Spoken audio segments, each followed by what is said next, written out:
Welcome. You are listening to the Mindful Minute, meditations created for everyday joy. I'm your host, Meryl Arnett, and my passion is making meditation accessible and enjoyable. This podcast is recorded from my live Monday night meditation class, where we have a brief discussion followed by a guided meditation. If you would like to access these meditation practices as standalone audio files for your daily practice, please subscribe to my newsletter at merylarnett.com. It's free, and you'll receive a new mini meditation each week, along with behind-the-scenes content and bonus material for each podcast episode. All right, let's grab a cup of tea, a comfy seat, and settle in for today's practice. Happy Monday. I'm so glad to see all your faces. I am glad to get to talk to you tonight about, I think, one of my very favorite tenets. I'm just letting a couple more people in class, so we'll give it a second. Okay, Nichelle, Sarah, glad y'all made it. Welcome. All right, so we are moving along in our journey of the tenets of mindful living, which are also known as observances, like things that we observe within ourselves. And in Sanskrit, they're called the niyamas. And we have worked our way through purification, or decluttering, as I call it, contentment. And today we are moving into a tenet called self-study, or self-curiosity, perhaps. And it's interesting, actually, if you go to original texts, like if you dive into the Yoga Sutra, it doesn't say a ton. And what it does say actually is super specific, that self-study is done through the practice of mantra and or by reading sacred texts. That's it. And the reason behind that, or at least the reasoning offered, I should say, is that those practices, mantra and reading sacred text, were considered to be the practices that let you tap into a connection to the divine. And really specifically in the lens that this was offered, that connection to the divine is the divine inside. So it's not some external God figure, it is the divinity that each of us carries inside our own being. If we look at that through a mindful living lens, it's really easy to sort of see that this is almost an innate, natural progression of a meditation practice. You almost have to actively try not to study yourself in meditation, right? We sit down, we close our eyes, we get quiet, and we start to notice all these thoughts we have, or all these feelings. And, in the most simple terms, we might start to realize things like, man, every time I meditate, I'm obsessively planning the next 24 hours of my day. This is straight out of my mind. That's what I do when I meditate. I obsessively plan the next 24 hours of my day, even if I've already done that 100 times. Even if I already have the whole day planned out and written down in my planner and I know what's happening, that's still what I do. And so this practice of self-study is starting to really see the identities that we have created for ourselves, the beliefs we carry about ourselves, and the stories we tell about ourselves. Over the weekend, I was in the car with my daughter, Maple, and she says from the back seat, "Mom, what were you before you were a mom?" And it took me a couple questions. Like I had to sort of dig into what I was like, I don't know. Does she want me to say like I was a kid? I couldn't quite figure out what she was asking. And what she was asking me was, what was my job before I was a mom? And I thought it was so interesting that at 4 already, asking about your job is asking who you are. Right? Like that identity is so ingrained in our understanding of who we are as people. And this tenet of self-study is essentially asking the same question: who are you before you are a blank? Who are you before you are a profession? Who are you before you are a partner or not partner?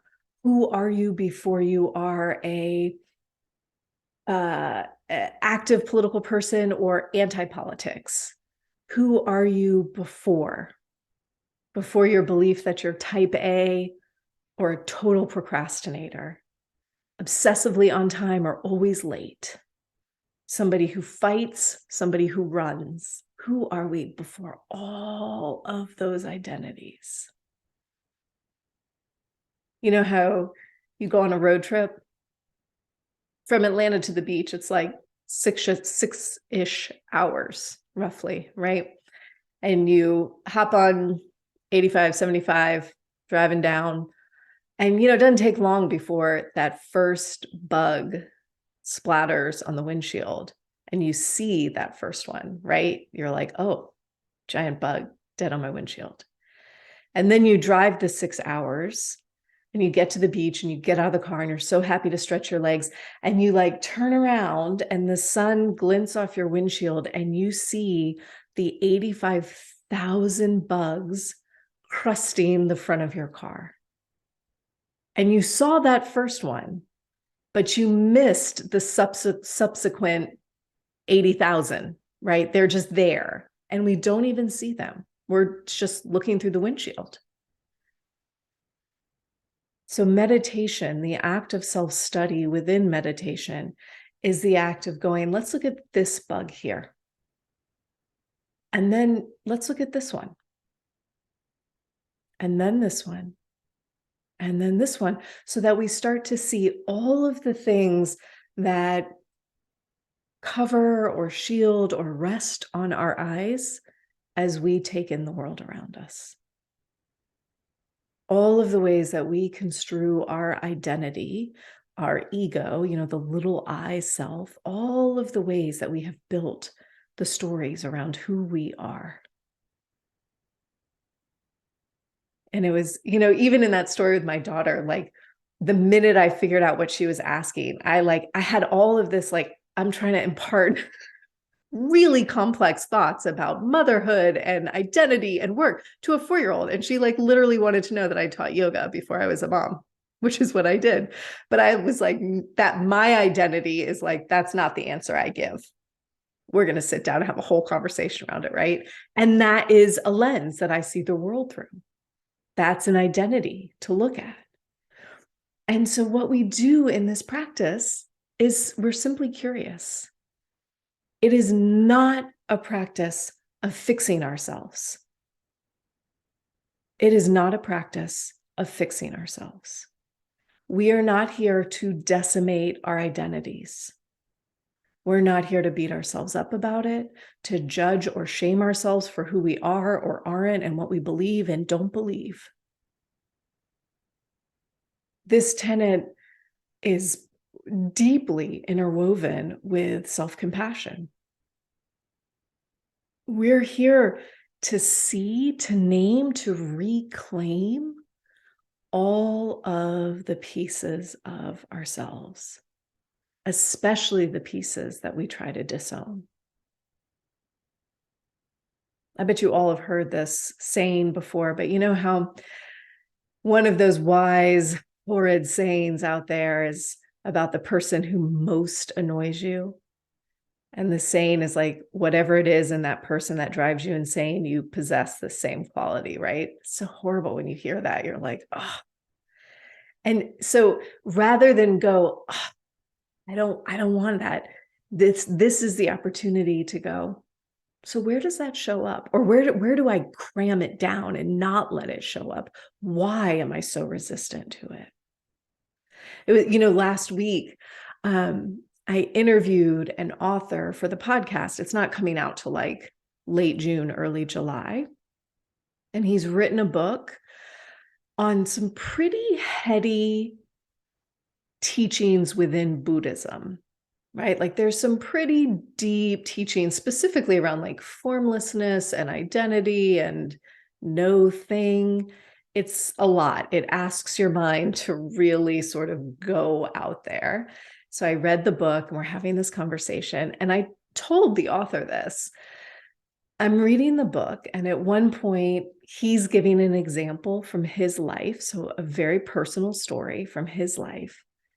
And as I read the story, instantaneously, I make a snap judgment about this person's life. To this day, I actually have no idea if that judgment is true or false. But I immediately make a judgment because I perceive that I could not do the thing that he just said he did. And I had a whole list of reasons why, and a whole list of reasons why he could do that and I couldn't do that. And it felt defensive and judgy a little bit, and certainly made up. And I'm like watching all of this happen in my brain as I read 3 sentences in a book. And I said to him, I was like, it was so interesting to have that experience, because I was like really aware that this is the whole practice. It's not shame on me for making a snap judgment. That's so like, what was I feeling that I had to defend? Where's the truth in that? Where's the fallacy in that? And what do I really like? How do I want to move? How do I want to show up? How do I want to engage in the conversation? How do I want to treat myself in the moment? And all of those questions, all of that realization, this is the tenet of self-study. It's not that I can't think that. It's not that I have to do more meditation so I don't think that. It's that I'm exercising this muscle of being curious, right? And my invitation would be, actually, the stronger your responses, the stronger your belief, your judgment, your understanding of something is, the more I would invite you to be curious about it, right? Because the harder we're leaning in, the more there's something for us to defend there. And so we can be curious about why do I feel that that's so important to me? What does it say about who I am or what I believe about myself? And I'll offer that I think there are 2 really important components to the practice of self-study, aside from meditating, obviously. And the first of those is, it's really important that this practice happens within community. And I get that that's maybe a little counterintuitive since it's called self-study. But the truth is, without somebody reflecting back at us, it's really hard to see ourselves, especially the pieces of ourselves that we've spent a lifetime disowning. And when we engage in community that is doing similar exploration, that is similarly curious, and we hear insights or stories, they inspire insights in ourselves, right? It's like, so like, you might not care about the question my daughter asked, but I wonder if hearing that story triggers something in you and you're like, oh yeah, I had a similar experience or a very different experience. Something else came up for me. But those interactions and discussions between people doing similar sort of awakening work, curious work, it helps us to go further. And I think can help, it reminds us to keep asking questions. Do you ever have somebody tell you a story about, like, I don't know, I had a dream about blah, blah, blah, and it made me think this, and now I'm sort of paying attention to this thing in my life. And you're like, oh, what am I dreaming about? Like, should I be doing that? And then we pay attention to our dreams a little bit, right? Or somebody reads a book and they're like, it was amazing. And you go pick up the book and read it. This is a way that we start to open into that practice of self-study. And then the other piece I would add is, I will bring in sacred text, just as the original teachings did. And that could mean actual sacred texts, like texts that were written within a wisdom tradition. You name the one, it could be any of them. But it also, I think, is any book that makes you question, that makes you wonder or be curious. What we're looking to do in this tenet of mindful living is engage our curiosity muscle. That's it. So when we see something that we don't understand, or something that catches our attention and we're not sure why, we don't just keep walking. We go like, oh, why did I react that way? Why did I feel X or think this, or you name the why? And as we start to just be with those questions, we start to unfold little layers of ourselves. And then we get to decide, like, that story I tell about being an obsessive planner, that is one way that I remind myself, man, I'm on top of things. I'm so organized. I'm not dropping a ball. Don't you worry about it. I am good. Right. And it's an easy way to uphold my identity. And the minute I start to say, like, I don't really do that anymore. Right. I don't worry so much, sometimes a little bit, but I don't worry so much about the plans. But then that changes a little bit of who I am. The real answer to my daughter's question was, my first career was restaurant PR. That was my first career out of college, was restaurant PR. And I did it for just under 10 years before I quit to be a full-time yoga teacher. And let me tell you, anybody who has quit a profession to go do another profession has suffered an identity crisis. You're like, who am I if I'm not that person anymore? Who am I that is not using the college degree for the thing I said I was gonna do? Right? So interesting. But those are the questions that we want to be asking ourselves. Who am I if I'm not this? So let's ask that question as we practice together, yeah? Okay, shake around a little bit. Let all that go. Lots of thoughts, lots of ideas. And you will move around. You'll find yourself in a comfortable seat. You might turn your video off if you choose. You can definitely leave it on, whatever feels comfortable. And you're going to take all the time you need to get yourself in a space that feels safe and supportive. Getting any props that you need. And as you land in a position that feels right for you this evening, you'll let your arms rest comfortably. Perhaps you'll choose to close your eyes. And if that doesn't feel quite right, you can always take a soft gaze down towards the ground.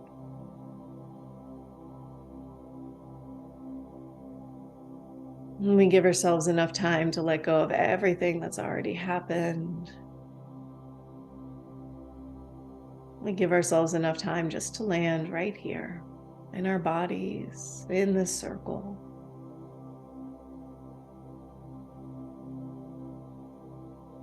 And then together as a group, we'll take a deep breath in through the nose. Exhale a sigh out of the mouth.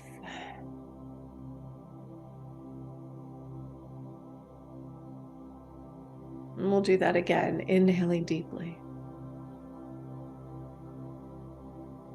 Exhale a sigh out of the mouth.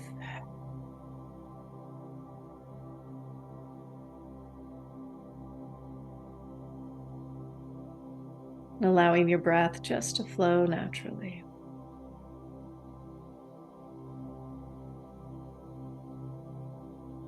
And silently saying to yourself, now is my time to meditate.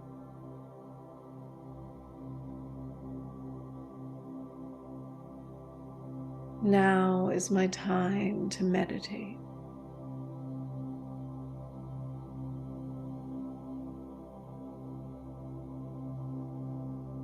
And as you say those words, you might remember that all that sentence means is let yourself be here.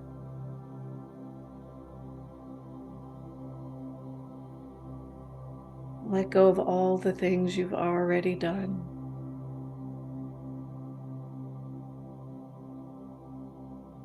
Let go of all the things you have yet to do.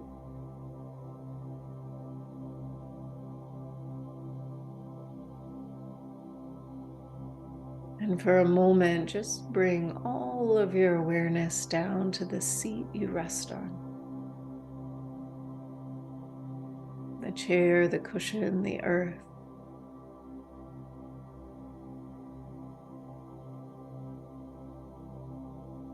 And perhaps you'll find that there are ways you can sit even more.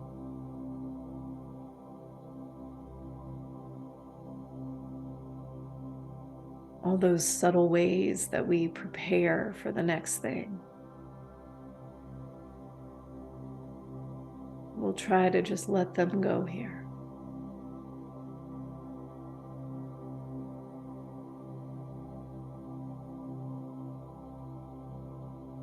Relaxing along your hips and your thighs.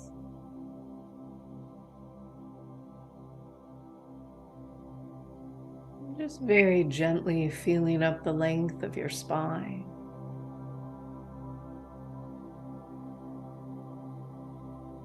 Letting the right side and the left side of the spine feel equal and balanced.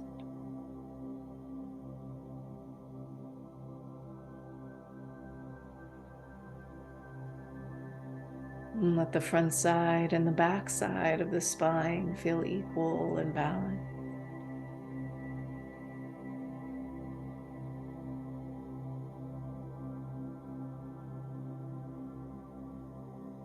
And then as we sit and we breathe, perhaps you'll feel or imagine that you could pull your senses inward.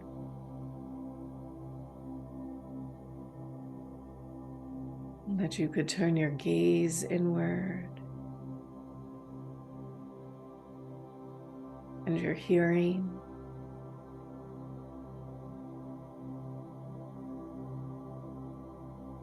You could pull the sense of smell and taste inward.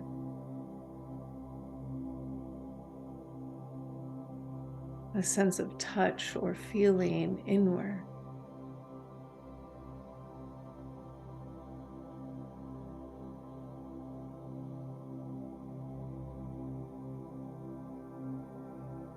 Feeling as if you settled inside your own personal meditation hut.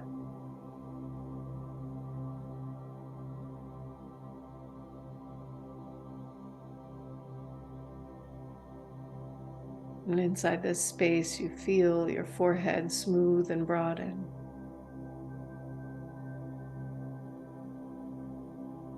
And you let go of the space behind the forehead.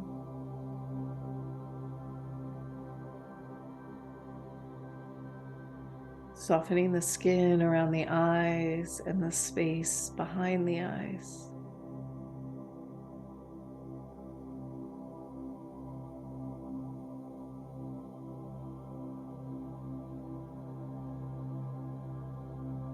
Letting go of the jaw. And creating space inside the mouth.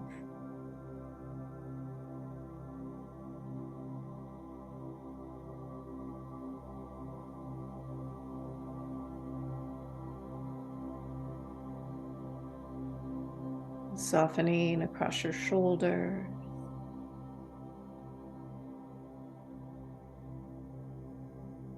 And feeling down your upper arms,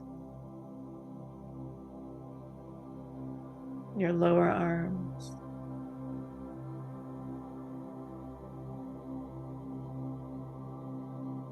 And breathing in and out through the fingertips for a moment.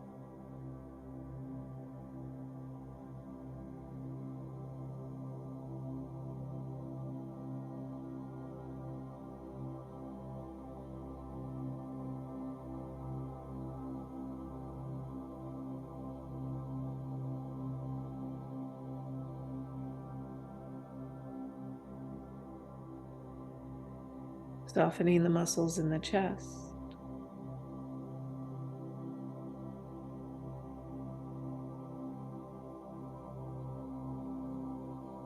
And letting go of the muscles in the belly.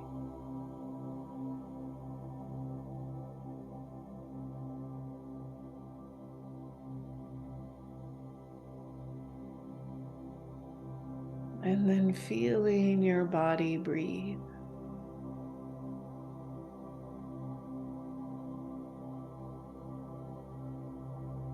Simply feeling the body breathing in and the body breathing out.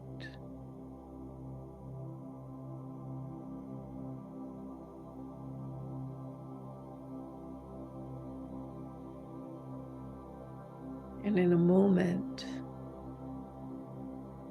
we'll settle into 10 minutes of silence.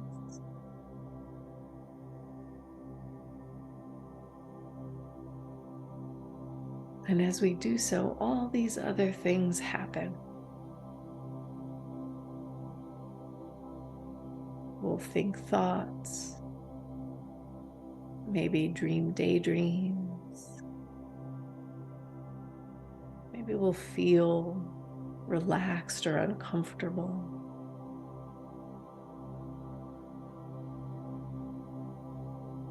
And whatever it is that shows up for you, why don't we practice just being curious about it?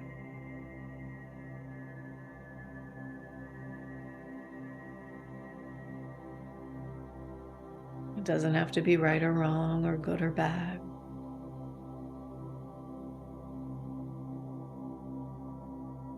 It doesn't say anything about who you are.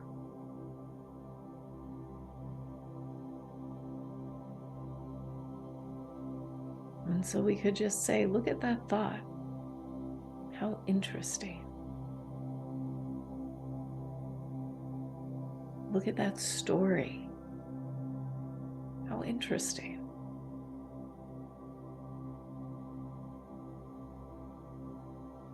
And then we come back to feel this next breath move through our body.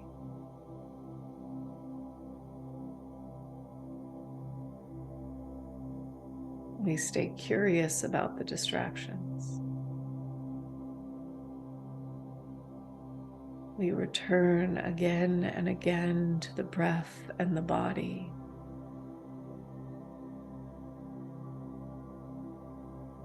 And in this way, we connect with our own luminous nature, our own connection to the divine.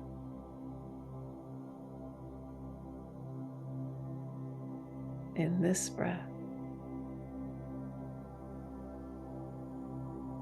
and this one. We'll sit now in silence.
Feeling your breath flow here.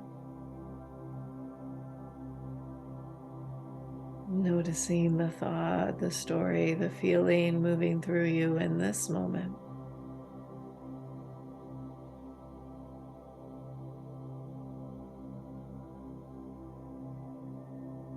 And then gradually deepening your breath a bit.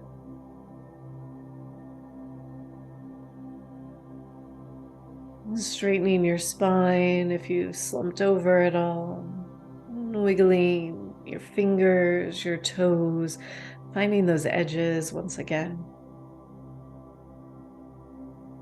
Together as a group, we'll take a deep inhale in and a full exhale out.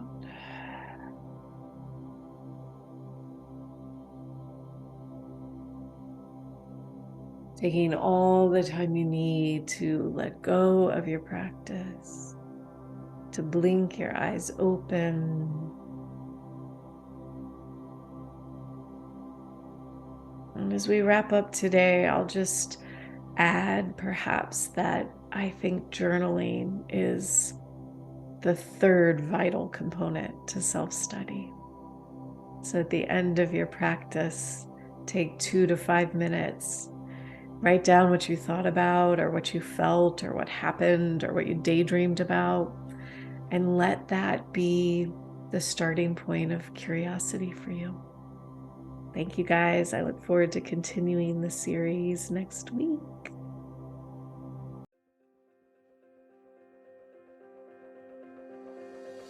Thanks for listening to the Mindful Minute. If you enjoyed today's episode, please consider sharing it with a friend or leaving me a review wherever you get your podcasts. This helps others to find the show, and let's face it, we could definitely use more meditators in this world. The Mindful Minute is recorded on Muskogee land and produced with the support of Madeline Day Production Management and Brianna Nielsen Virtual Assistants. To join my live classes, ask questions, or learn more about my teacher trainings, please visit merylarnett.com. Thanks again for listening. I'll see you guys next week.